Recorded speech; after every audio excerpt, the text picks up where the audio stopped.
Friends, எல்லாரும் நல்லா இருக்கீங்களா? இந்த சமையல் சேனல் வழியா உங்க எல்லாரையும் சந்திக்கிறதுல மிக்க மகிழ்ச்சிங்க.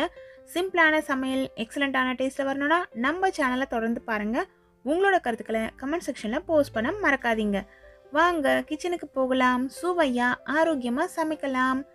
இப்போ நம்ம பார்க்க போற ரெசிபி கார்ன்ஃப்ளேக்ஸை பயன்படுத்தி செய்யக்கூடிய ஒரு ஈஸியான மிக்சர் தாங்க. இது எல்லாருமே கடையில் வாங்கி சாப்பிட்ருப்பீங்க. சின்ன பிள்ளைங்களுக்குலாம் ரொம்பவே பிடிக்கும். ஜஸ்ட்டு நீங்கள் அந்த கார்ன்ஃப்ளேக்ஸை மட்டும் வாங்கிட்டு வந்துட்டிங்கன்னா அதில் நம்ம வீட்டில் இருக்க பொருட்களை வச்சு கடையில் வாங்குறத விட நல்லா சுவையாக எப்படி செய்கிறதுன்னு தான் நம்ம பார்க்க போகிறோம். நீங்கள் கடையில் வாங்கி கொடுக்கும்பொழுது சில பிள்ளைகளுக்கு ஒத்துக்கும், சில பிள்ளைகளுக்கு ஒத்துக்காது. நீங்களே உங்கள் கைப்பட செஞ்சு கொடுக்கும்பொழுது ரொம்ப நல்ல சுவையாக இருக்கும்.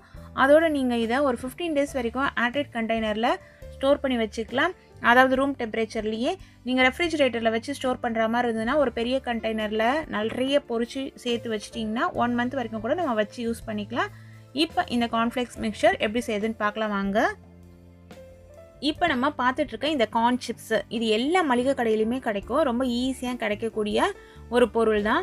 இது வெயிட் ரொம்ப குறைவாக இருக்கும். அதனால் நீங்கள் ஒரு 1/4 கிலோ அளவு வாங்கினீங்கன்னா கூட 5 பேர் தாராளமாகவே நல்லா சாப்பிடலாம். இதை வாங்கியாச்சு. அதில் தூஸ்லாம் இருந்ததுன்னா தனியாக நீங்கள் சலிச்சு எடுத்து வச்சுக்கோங்க. இப்போ அடிகனமான ஒரு கடாயில் நான் கடலெண்ணெய் சேர்த்துருக்கேன். எண்ணெய் நல்லா காஞ்சிக்கிட்டே இருக்கட்டும். இப்போ ஒன்று போட்டு காமிச்ச பாருங்கள், அது பொரியவே இல்லை. எண்ணெய் காயலை, அதனால் பொரியல.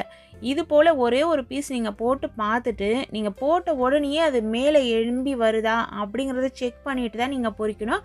அப்போ தான் நல்லா பொரிஞ்சு வரும். இது ஏன் இவ்வளோ டீட்டெயிலாக சொல்கிறேன்னு பார்த்தீங்கன்னா, பிகினர்ஸ் கூட நம்ம சேனல் பார்க்குறதுக்கு பாசிபிலிட்டிஸ் இருக்குது. அவங்களுக்கு புரியணும். எண்ணெய் காயறதுக்கு முன்னாடியே போட்டிங்கன்னா இந்த கார்ன் சிப்ஸ் பார்த்திங்கன்னா அப்படியே கொஞ்சம் கடகடன் ஆகிடும். அப்பளம் பொரிக்கிறோம்ல, அதே போல் தான். இது போல் ஒரு வடிகட்டி வச்சுட்டு அதில் கொஞ்சமாக கார்ன் சிப்ஸை சேர்த்துட்டு நீங்கள் இந்த நல்ல சூடாக காய்ச்ச எண்ணெயில் வச்சிங்கன்னா இது சூப்பராக பொரிஞ்சு வந்துடும். எடுக்கிறது நமக்கு ரொம்பவே ஈஸியாக இருக்கும். அப்படியே நீங்கள் இதில் போட்டுட்டு நீங்கள் ஜல்லிக்கரண்டிலையோ இல்லை வேறு ஏதாவது ஒரு கரண்டிலையோ எடுக்கிறீங்கன்னா எடுக்கிறதுக்கு ரொம்ப கஷ்டமாக இருக்கும். இது போல் நல்ல பெரிய சைஸில் இருக்க ஒரு வடிகட்டி வாங்கிக்கோங்க. ஸ்டீல் வடிகட்டி தான் பயன்படுத்தணும்.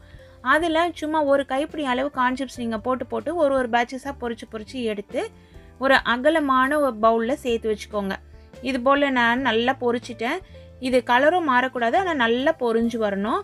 நல்லா பொரிச்சு எடுத்துக்கோங்க. ஹை ஃப்ளேமில் இருக்கட்டும். அதுக்கப்புறம் கொஞ்சம் தீயை குறைச்சி வச்சுருங்க. ஆனால் மீடியம் ஃப்ளேம்லேயோ இல்லை லோ ஃப்ளேம்லேயோ மாற்றிடாதீங்க.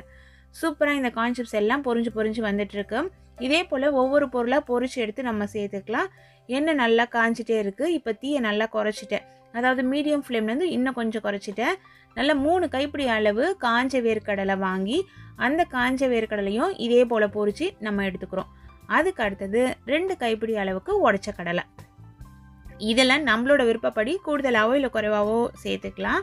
உடைச்ச கடலையை நிறைய நேரம் பொரிய விடாதீங்க. ஏற்கனவே அது பொரிஞ்ச கடலை தானே. அதுக்கப்புறம் ஒரு 10 பல்லு பூண்டை தோலோடையே நல்லா இடித்து அதையும் இதே போல் பொரிச்சு எடுத்துக்கணும். பூண்டு இது போல் நல்லா லைட் ப்ரௌன் கலரில் மொறுமொறுப்பாக வரணும்.